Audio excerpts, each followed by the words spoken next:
Koçların Mekanı'na hoş geldiniz. Kızlarla gene buluştuk. Bugün kurban bilincini konuşuyor olacağız. Şöyle düşündüm, korkudan sonra herhalde en çok insan hayatında insanı engelleyen duygulardan biri de hayata karışmasını engelleyen duygulardan diye düşünüyorum. Kurban bilinci. Önce hoş geldiniz diyeyim, ondan sonra devam edelim. Merhabalar, hoş bulduk. Merhabalar. Nasılsınız? Nasıl gidiyor? Teşekkürler. İyiyiz. Sen nasılsın? İyi gidiyoruz. İyiyiz Allah'a şükür. Maşallah İnişler var. çıkışlar değil mi? Bazen her şey oluyor hayatta ama iyi diyelim, iyi olalım. Aynen Evet, öyle. iyi diyelim ki iyi olalım. Aynen öyle. Çünkü hayat düz yol değil. İniyoruz, çıkıyoruz. Ona göre uyumlanmaya çalışıyoruz. Zaten aslında hayatta başarılı olmanın sırrı da o galiba. İnerken inmeyi bilmek, çıkarken çıkmayı bilmek ve hepsini olgunlukla aslında kabul edebiliyor olmak belki de. Deyip Yani kurban hayat bazen bilincine böyle bir bağlayayım. şey ama Evet. inanın belki bugün çok düşündüğüm bir şey üzerine aslında konuştuk. Kısaca bir şey söyleyeyim burada. Şimdi mesela bugün de benim aklıma şu gelmişti. Böyle kendi kendime düşünürken. İşte bazen şey deriz ya böyle ben işte çok iyiyim, işte çok iyi bir kulum, çok inançlıyım vesaire. Ben mesela bugün şunu hissettim. İçime böyle bir his geldi daha doğrusu. Bir sıkıntıyla sınanmadığın sürece o kadar iddialı konuşmamak gerekiyor. Evet. Aslında bir sıkıntıyla belki sınanmanın sebebi de bazen bu. Gerçekten o iddian kadar iyi misin? Bu hepimizin de tabii ki başına geliyor. O zaman diyorsun, aa öyle miyim ya gerçekten diye deyip kurban bilincine geçebiliriz. Şimdi şöyle, Münevver buyur. korkudan bahsetti ya Münevver. Oradan hemen onun devamında bir şey söylemek isterim. Aslında kurban bilincinin temelinde korkular, sevilme ihtiyacı, ilgi ihtiyacı gibi duygular yatıyor. Oradan başlıyor zaten. Suçlulukla, değersizlik duygularıyla, utançla da bağlantılar var. Hepsi birleşince biz kurban rolünü seçmiş oluyoruz. Ama asıl temeline baktığında da kişinin tam böyle hani yetişkinlik rolünü üzerimize alma durumu vardır ya. Tam yetişkin olamayışı sanki belirginleşiyor. Hani kendi gücünün farkında olamayışı, kendi gücünün farkında olamayınca sınırlarını koruyamayışı, dolayısıyla kararlarını bir başkasına aldırıyor olması ki zaten biraz sonra yine değiniriz. Sanki biraz özellikle de buna meydan açıyor gibi oluyor ki kararları bir başkası alsın, sorumluluğundan, sonuçlardaki sorumluluktan da kaçsın. Güldencim sözü sana Şey vereyim geliyor, çünkü kestim. konforlu geliyor çünkü bu aslında. Evet. Yani hani bu güzel bir şey. Düşününce sorumluluğunuz hiç yok. Hep suçlayacak biri var. Kolay. Sizin hiçbir suçunuz yok. Siz hep mağdursunuz. Yani Evet. bu değil mi? Bakınca bir yandan da hani aslında bilinç altında çoğu kişi için bunu fark etmiyor. Şimdi böyle deyince kimse kabul etmez. Yaşadığı birçok olayın işte sorumlusunun kendisinin olduğunu, birçok şeyi bu yolla kendisini çektiğini kimse kabul etmez. Yani ama gerçek bu. Yani bazen hepimiz kendimizi zaman zaman öyle kurbanlaştırırız. Hatta bazen ölüme gider kahramanlaştırırız bununla. Ya böyle şey bir duygudur. Nasıl diyeyim? Yerinden çok hareket etmeyi gerektirmez ya. Çok adım atacak bir durum yoktur. Bu yüzden biraz hoşa gidebilir. Yani nedir desek hani böyle çok da hoş bir şey değildir aslında Aslında kurban şey bilincinde. dedin ya, kurban bilinci dediğin şey mağduriyet. Mağduriyet Aynen. Mağduriyet de bilinci. diyebiliriz. Hı hı hı hı. Yani Evet. şu cümleleri kuruyorsak mesela hiç kimse beni anlamıyor. Hiç kimse beni sevmiyor. Hakkımı Bunlara başvuruyoruz. vermiyorlar. Tabii. Efendim, kıymetimi de bilmiyorlar. Bunlar böyle falan. Bu cümleler Hep bana var, evet. hep bana vuruyorlar. Bir yerde araba çekiliyor, benim arabam çekiliyor. Birinin işte restoranda üstüne bir şey dökülüyorsa o kesin benimdir falan. Ve böyle düşünmeye devam ettiğiniz sürece zaten bunlar yine sizin başınıza da maalesef gelmeye devam edecek. Aynen. Yani Bu cümleler hayatımızda maalesef ne kadar var aslında bir dikkat etmek lazım. Ama kurban bilincinde olan kişi, yani bunu ara ara hepimiz söylüyor olabiliriz bazı tabii. durumlarda. Bunu süreklilik haline getirmek belki de kurban bilincini insanda böyle çiviletiyor ve oturtturuyor. Yani düşünüyor olabiliriz. Bu niye benim başıma geldi ya gene? Düşünmek çünkü bir çözüm bulmak için önemli. Ama düşündüğüne bir çözüm bulmadan bunu ağzından sürekli konuşan tipler aslında kurban bilinci içinde oluyor ve gelişime de kapalı oluyor diye düşünüyorum. Ne dersiniz? Evet. Yani Aynen şöyle öyle. Hı hı. Bir şey ekleyebilir miyim? Hani bu mağduriyet bilinci diyoruz ya. Hı Aslında orada hı. çok güzel bir şey söyledin Münevver. Yani hani şimdi evet hepimiz doğamız gereği birilerini sevmek isteriz. Sevdiklerimize güvenmek isteriz. Böyle sırtımızı yaslamak isteriz. Hı Bu bizim hı. doğamızda var. Ve zaman zaman bizim haklarımız, kendimize hak gördüğümüz şeyler ya da gerçekten hakkımız olan şeyler onlar tarafından çok gözetilmeyebilir. Hı hı. Hakikaten mağdur olabiliriz. Hı Hakikaten mağduriyetler yaşayabiliriz. Fakat kurban bilinci bu değil. Yani mağdur olabiliriz, bunun hı. üzerine düşünebiliriz ama bu duygudan hiç çıkamıyorsak, Aynen. defaatçe Sürekli sürekli bunlar tekrara peşindeysek, düşüyorsa. işte Bunu o zaman kullanıyorsak başka Hatta durumlarda anlatıp da anlatıp onu diyecektim. manipüleye Yaşadık, geçti. başlıyorsak. düşünsene. Zaten manipülasyonla bir de narsistlikle çok örtüşen bir şey. Oraya da biraz sonra bir iki cümle söylerim. Ama ikinizin söylediğini şöyle bir toparlayacak olursak hani evet bir şeyler yaşanıyor. Haklısındır da. Çok da haklısındır. Ama bu belli bir dozdan sonra bir durur. Anlatma ihtiyacı duymazsın. O kapatırsın. Hani geldi geçti diyebilirsin. Ama bunu diyemeyip sürekli anlatıp bir de bu mağduriyetini görsün, karşı tarafta ha bak işte ya senin için çok üzüldüm vesaire gibi destekler de alsın ister ki bunu sürekli tekrarla. Tekrarlamadığımız zaman o belli bir dozda olduğu zaman bu kurban rolü olmuyor. Hepimiz bunu kesinlikle zaman zaman yapıyoruz. Bir de bu kurban rolünü seçen kişiler özellikle kararları başkasının almasını o konuya çok açıktır. Evet. Onaylanmaya çok açıktır. Dolayısıyla narsistlerin ve özellikle de manipülatif insanların karşısına kesinlikle kurban rolündeki kişiler çıkıyor. Bu da tesadüf olmuyor. Hani şaşırıyoruz ya. Ya bu kadar şeyi nasıl çekiyor falan diyoruz mesela biz dışarıdan baktığımızda. İşte o da aslında orada olmak isteyen kişi oluyor. Aslında değil mi? Her kurbanın karşısında bir kurtarıcı var. Yani bir kurtarıcısı vardır o kurbanın muhakkak. Hatta bundan yıllar evvel Kurban Tuzağından Kurtulmak diye bir kitap okumuştum. Çok güzel bir kitap. Öneririm muhakkak. Orada o kadar güzel anlatıyor ki.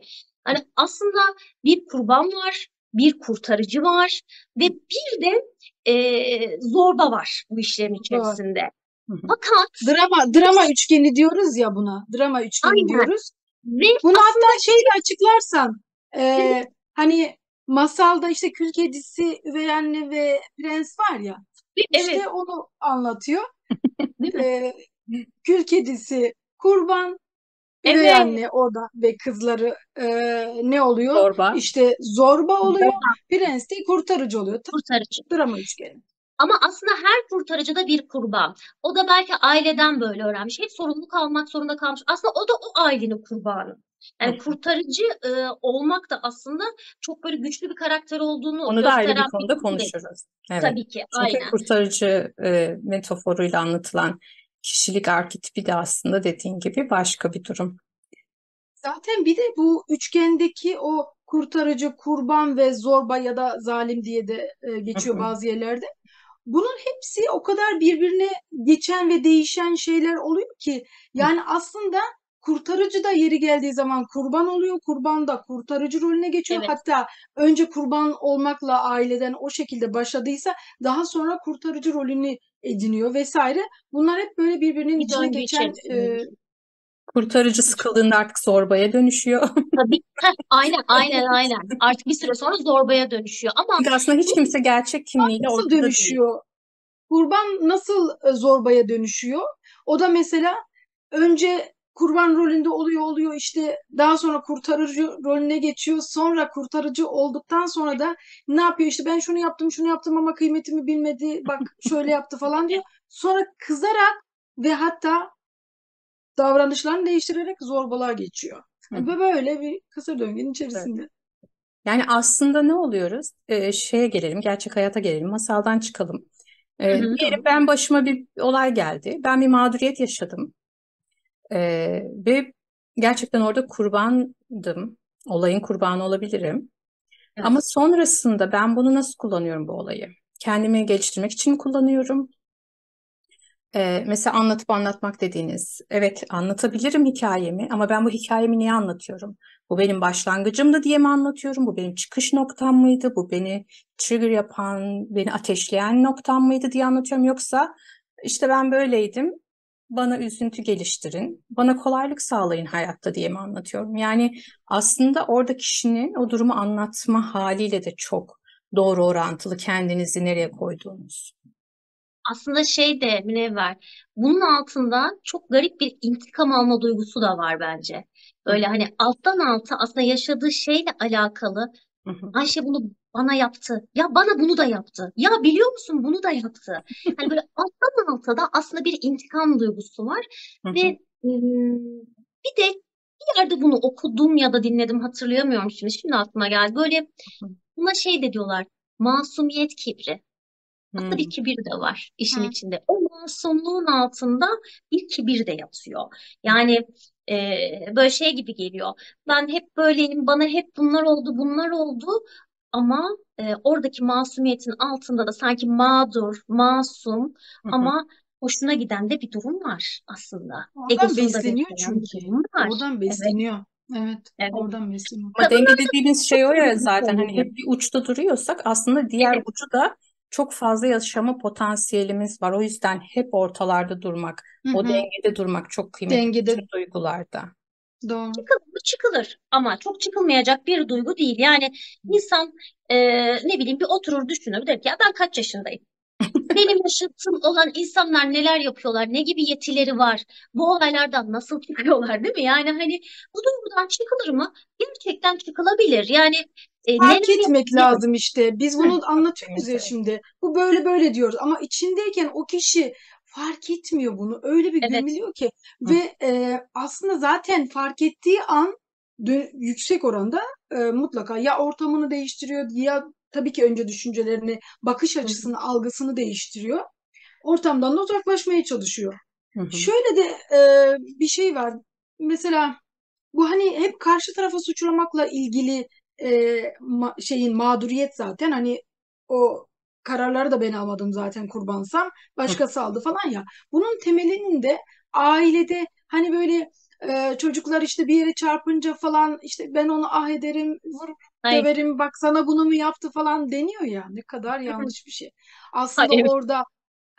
orada bak düştün, çarptın, şimdi kalkacaksın diye öğretmek Hı hı. gerekirken Evet. maalesef biz suçluyu o hani sandalye ya da masayı göstererek çocuğa Aynen. direkt ha ben Aa, değilim o yani o suçlu diye Evet. oraya veriyor sürekli ve burada yapıyoruz. mağduriyeti öğretmiş oluyoruz aslında. Onun yerine Evet. sorumluluk Ya da almayı sorumluluğu öğretmek başkasının lazım. üstüne atmayı gösteriyoruz Atmayı. gibi. Tabii Aynen, tabii. aynen. Hani Hemen sorumlu atıyor. ortada bir sorun varsa o sorunun sorumluluğunu almayı Hı hı. daha çocukken sanki başkasına atıyoruz gibi bir Aynen öyle durum oluyor. var. Ama Çok doğru bu tespit. dediğin çok doğru, biliyor musun? Hep yapıyoruz. Kapıya çarpıyor. Ya işte işte şu kapıya vurayım. Çok bizim toplumda Ya çok var. kapı orada. Kapı hep orada. Yani hani değil mi? O kapının bir suçu yok. Ama işte öyle yetiştirilmiş. Öyle, o Ama da öyle yetiştiriliyor. ne kadar masum başlıyor onu yapmak. Tabii tabii. Hani ne Ama kadar zaten iyi niyetle var.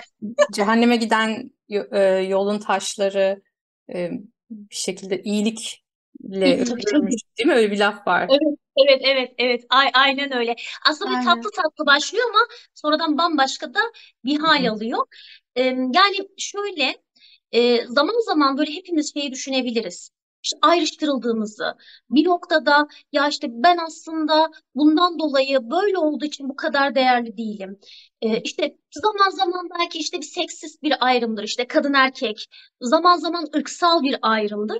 Hı Bakın bu olabilir. Hani bu olmaz demiyorum. Olabilir ama acaba bu, atıyorum işte bir birimlik bir şeyse biz bunu kendi zihnimizde 10 birime mi çıkarıyoruz? Hani biraz mesele belki de bu. Hani zihin bu anlamda biraz bizi yönetmeye mi başlıyor? Yani her şeyi Söylediğin yerde mesela Einstein'ın bir lafı var ya, hiçbir problem üretildiği zihin algı seviyesinde çözülmez. Yani eğer senin algı seviyen burada ve bu problemi yaratıyorsa mutlaka onun evet, üstünde bir seviyeden düşünebiliyor olman Evet. gerekiyor ki o problem çözülsün. O yüzden dediğin şey kıymetli. Hani Çok güzel. algıyı değiştirmek.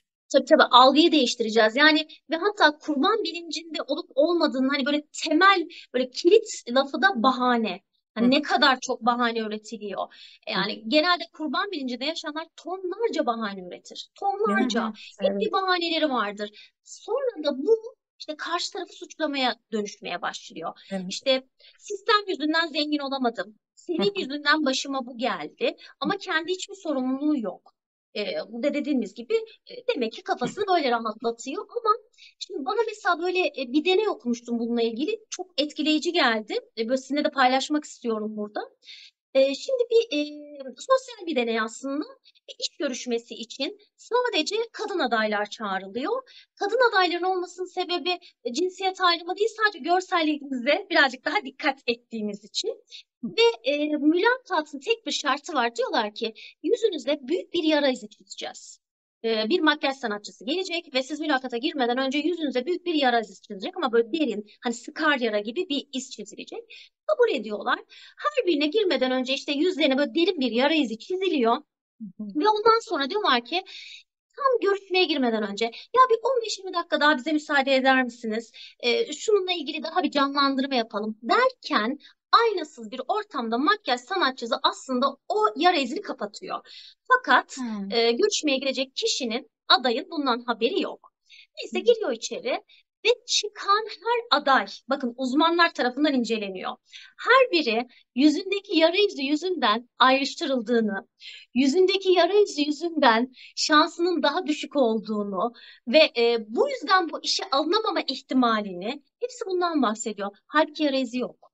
Yani hani o artık ona Evet. inanarak giriyor ya. Evet. Ne söylese o deneydeki mülakatı yapan rolün, işte kimse artık onu yapan o oyuncunun ne söylese direkt yara izi üzerinden Yaraya bir şey bağlıyor olarak olayı. algılıyor. Çünkü Aynen zihin öyle. orayı çalıştırıyor. Tabii. Zihin orada. Doğru. Ve bu yüzden işe giremeyeceğini düşünüyor. Yani bu İlginç. çok enteresan bir şey. Hepimizin zihni biraz böyle çalışıyor belki de, bilmiyorum tabii ki. Tabii hepimizin öyle çalışıyor ama Doğru, işte doğru. buralarda uyanık olmak dediğimiz bilinç düzeyini değiştirmek. Çünkü burada gelişim yok. Hani o dediğiniz o bahane bulma noktasında gerçekten o kadar üretkeniz ki, hatta böyle çevrenizde insanlar varsa ve bahanelerine siz de mantıklı cevaplar verebiliyorsanız bu sefer size düşman olmaya başlıyorlar. Çünkü Tamam, tabii. bahane üretiyor. Siz mantıklı bir şey söylüyorsunuz. O zaman şöyle olsaydı, hayır, ona da bir bahanesi var. Ve sizden uzaklaşmaya başlıyor böyle insanlar. Çünkü onu görmek istemiyor. Yani dedin ya, nasıl katlanıyor, nasıl çekiyor. Hı Çünkü o hı, an hı hı. onu görmeye belki de hazır değil. Onu görmek istemiyor. Şu an Evet. öbür Ne türlü zaman olabileceğini hazır düşünebiliyor. olursa ancak o zaman. Evet. Daha önceki bir programımızda da yine çok benzer bir cümle kurduk. Ne zaman o hazır olursa o zaman oradan ayrılabiliyor. Hı, Dışarıdan birisinin söylemesi, göstermesi yetmiyor. Zamanımız var mı? Kaç var. dakikamız var ya da? Şimdi şöyle bazı böyle ince hani denge çok önemli diyoruz ya. Böyle ince çizgiler e, düşündüm. Mesela mütevazilikle kurban rolünün birbirine karışması çok ince. Hani aslında kurban rolü hep sanki mütevaziymiş gibi davranır. Ama mütevazilikle o sınırı, dengesi bozulduğu zaman kurban rolüne geçer. Evet. Nezaketle yardım etmekle o kurtarıcılık mesela. Hı, Kurtarıcılıkta senin dediğin gibi Gülden, az önce kibirden bahsettin. Kibir vardır aslında kurtarıcıda ama nezaketle yardım etmek de yoktur. Sınır koymakla zorbalık. hı, hı.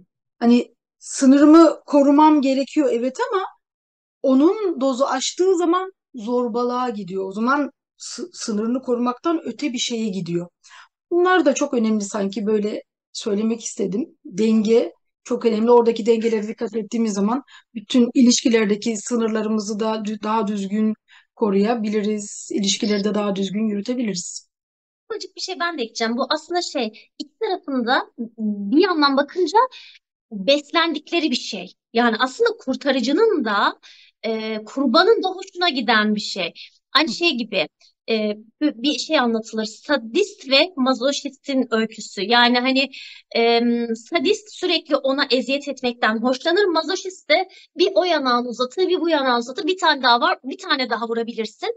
Fakat sadist bir gün şunu keşfeder. Der ki yapmıyorum.